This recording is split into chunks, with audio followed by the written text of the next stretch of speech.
ધાંગધ્રા નગરપાલિકા દ્વારા ખૂબ સરસ સુંદર તળાવ આપણે બેઠા છે તો આપણને એમ લાગે કે અહીંયા બેસી જ રહીએ એવા વાતાવરણ ઊભું થયું છે. અને મારા શ્રી જે રણમણસિંહ લોકોને પાણી પીવાનું મળે એ માટે એ વખતે આ તળાવ બંધાવ્યું હતું. અને આજે નગરપાલિકા અને એમની આખી ટીમે એનું રિનોવેશન કરી અને તળાવને નવું નામ જોગાસર તળાવ આપ્યું છે. એના ઉદ્ઘાટન પ્રસંગે મારી સાથે મંચ પર ઉપસ્થિત અમારા સૌના વડીલ અને જેણે ભારતીય જનતા પાર્ટીમાં ઘણા બધા કાર્યકર્તાઓને ઘડ્યા છે, બબ્બે વખત મંત્રી, ભાજપા પ્રદેશમાં ઉપાધ્યક્ષ અને અમદાવાદ જેવા શહેરના 9 વર્ષ સુધી જેમણે પ્રભારી મંત્રી તરીકે કામ કર્યું છે એવા અમારા વડીલ આઈ.કે. જાડેજા સાહેબ,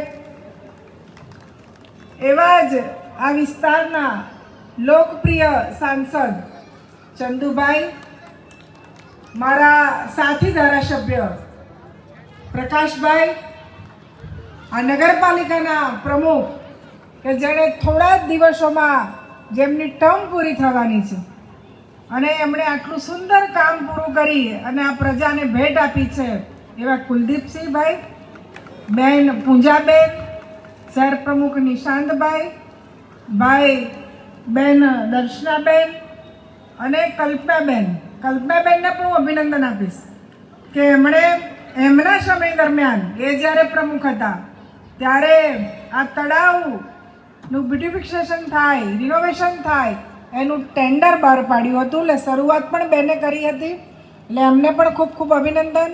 સૌ મંચસ્થ મહાનુભાવો અને અહીંયા સામે બેઠેલા સૌ નગરજનો, વડીલો અને બહેનો અને ભાઈઓ, આપણે સૌ જાણીએ છીએ પ્રમાણે કે નગરપાલિકાનું કામ શું હોય તો કે નળ, ગટર અને પાણી.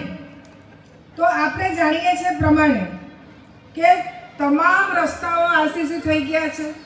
નગરપાલિકામાં મને ખરેખર આશ્ચર્ય થયો કારણ કે સૌરાષ્ટ્રમાં લગભગ બધી જ જગ્યાએ 2 દિવસે કે 3 દિવસે, અને બાજુમાં જ સુરેન્દ્રનગર છે તો બાજુમાં જ સુરેન્દ્રનગરમાં પણ અઠવાડિયામાં 2 વખત કે 3 વખત પાણી આવે છે. તો મેં પહેલો પ્રશ્ન નગરપાલિકાના કાઉન્સિલરોને પૂછ્યો કે ભાઈ પાણીની શું પરિસ્થિતિ છે? તો કે બેન અમારે ત્યાં રોજ પાણી આવે છે. એટલે એ માટે પણ જે આપણા વડીલ હતા આઈ.કે. સાહેબ, એમણે એમના સમયમાં ખૂબ સારો પ્રયત્ન કરી અને જે અત્યારે 24 કલાક પાણી મળે, રોજ પાણી મળે છે એવા પ્રયત્ન કર્યા હતા. એટલે એ પણ ખૂબ સારું કામ છે. દરેક જગ્યાએ આરસીસી રોડ છે, ડ્રેનેજ લાઈન છે. તો આ સરકારે વિચાર કર્યો કે માત્ર ને માત્ર નગરપાલિકા વ્યક્તિને નળ, ગટર, પાણી નહીં, પરંતુ આપણે શનિ રવિ આવે ને એટલે દરેક ઘરમાં લોકોને એવી ઈચ્છા થાય કે ક્યાંક બહાર જઈએ, ક્યાંક ફરવા જઈએ, બાળકો સાથે કોઈક મંદિરે જઈએ. તો એવું કોઈ સ્થળ ક્યાંય નગરપાલિકામાં દેખાય નહીં.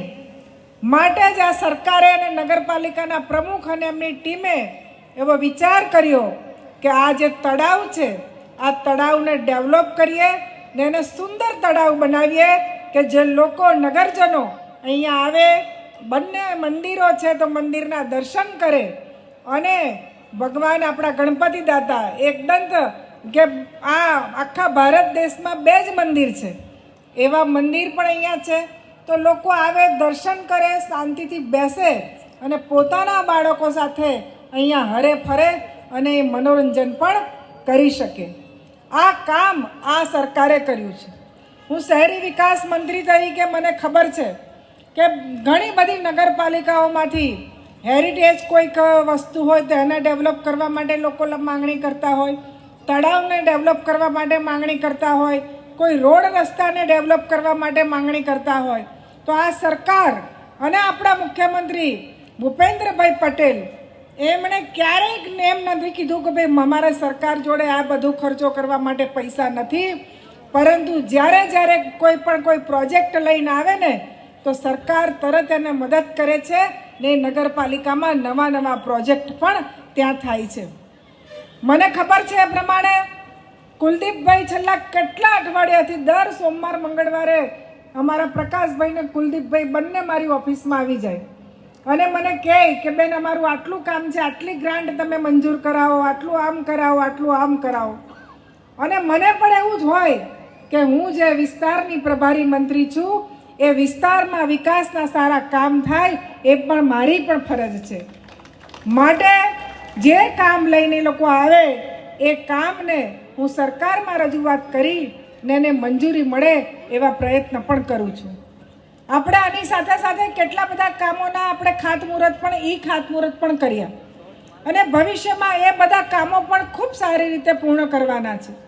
તો આપણે બધા ભેગા થઈ અને આ નગરપાલિકાને પહેલાં બ વર્ગની નગરપાલિકા હતી, હવે અ વર્ગની થઈ છે, એટલે એના કરતાં તમને ગ્રાન્ટ પણ વધારે મળશે. અને હું તો એમ કહું છું કે અ વર્ગની નગરપાલિકામાં પણ બેસ્ટ નગરપાલિકા બને એવો તમે બધા ભેગા થઈ અને પ્રયત્ન કરો. અને આપણે પ્રજાને જેટલી સુખાકારી મળે એટલા આપણા બધાને મત આપી અને આપણાને ચૂંટીને અહીંયા બેસાડ્યા છે તો આપણે પ્રયત્ન કરીશું. પરંતુ અહીંયા સામે બેઠેલા લોકોને પણ હું ખાસ વિનંતી કરીશ કે આપણી પણ કંઈક ફરજ છે કે આટલું સુંદર જો આ તળાવ બનાવ્યું છે તો આપણે આપણા ઘરમાં જેમ નવી વસ્તુ બનાવીએ ને એને સાચવીએ છીએ ને કે ભાઈ એ તૂટી ના જાય કે એને નુકસાન ના થાય, તો અહીંયા પણ આપણે આ બધી વસ્તુઓનો ઉપયોગ કરીએ પરંતુ એની સાચવણી કરવાની જવાબદારી પણ આપણી છે, તો એ પણ આપણે કરીએ. વિશેષમાં વધારે વાત કરું તો મને આઈકે સાહેબે કહ્યું કે રોજ લગભગ 70 થી 80 આપણા જે સિનિયર સિટીઝન છે એ અહીંયા આવીને બેસે છે. તો હું એ વાત પણ જરૂર કહીશ કે અહીંયા તમે બધા જ સવારે યોગા ક્લાસ પણ કરો, મોર્નિંગ વોક પણ કરો, બહેનોનું પણ એક સરસ ગ્રુપ બનાવો. કારણ કે અત્યારે આપણે આ બધું કરીશું ને તો આપણી હેલ્થ પણ સારી રહેશે. તો આપ સૌ આ જગ્યાનો ખૂબ સરસ ઉપયોગ કરો એવી હું ઈચ્છા વ્યક્ત કરું છું. અને બીજી વાત કે જે કામો બાકી હશે એ કામોને પણ સરકારમાંથી વધારેમાં વધારે સારી રીતે જલ્દી મંજૂરી મળે એવા હું પ્રયત્ન કરીશ. અને જે રીતે હમણાં એક કહ્યું કે જે કેનાલ જેવું જાય છે ને એના પર એક સરસ મજાનું આપણે રોડ બનાવીશું અને આજુબાજુ સરસ ગ્રીનરી થશે અને એ રોડ પણ લોકોને ચાલવા અને વોકિંગ માટે તૈયાર થાય એવા પણ આપણે પ્રયત્ન કરીશું. પણ આપ સૌ જેમ અમે તમારા માટે વિચારીએ છીએ એમ તમે પણ અમને એટલો જ સહકાર આપો એવી હું અપેક્ષા રાખું છું. આવનાર સમયમાં જે ઇલેક્શન આવે છે તો એ ઇલેક્શનમાં આપણે સૌ જાણીએ છીએ એ પ્રમાણે જે વ્યક્તિ કામ કરતો હોય ને એને મત અપાય, જે વ્યક્તિ આપણા શહેર માટે સારું વિચારતો હોય એને મત અપાય. તો ઇલેક્શન દરમિયાન ઘણા બધા લોકો આવશે, તમને ખોટા વચનો આપશે કે અમે આવીશું તો આમ કરીશું, અમે આવીશું તો આમ કરીશું. પરંતુ જેણે આપણાને કામ કરીને વિકાસનો રસ્તો બતાવ્યો છે એવા નરેન્દ્રભાઈ મોદી સાહેબ અને આપણા મુખ્યમંત્રી ભૂપેન્દ્રભાઈ પટેલ સાહેબ પર તમે વિશ્વાસ રાખજો. અમે બધા જ તમારી સાથે છે. આનાથી પણ વધારે આપણે વિકાસ થાય એવા અમારા સૌના પ્રયત્ન હશે. પરંતુ એ વખતે પણ આપ તટસ્થ રહીને ભારતીય જનતા પાર્ટીના કમળને મતદાન કરો એ જ અભ્યર્થના. અને આપ સૌ નગરજનોને આ તળાવ જેવું નવું બન્યું છે એની હું ખૂબ શુભેચ્છાઓ આપું છું. ભારત માતા કી જય. જય જય ગરવી ગુજરાત.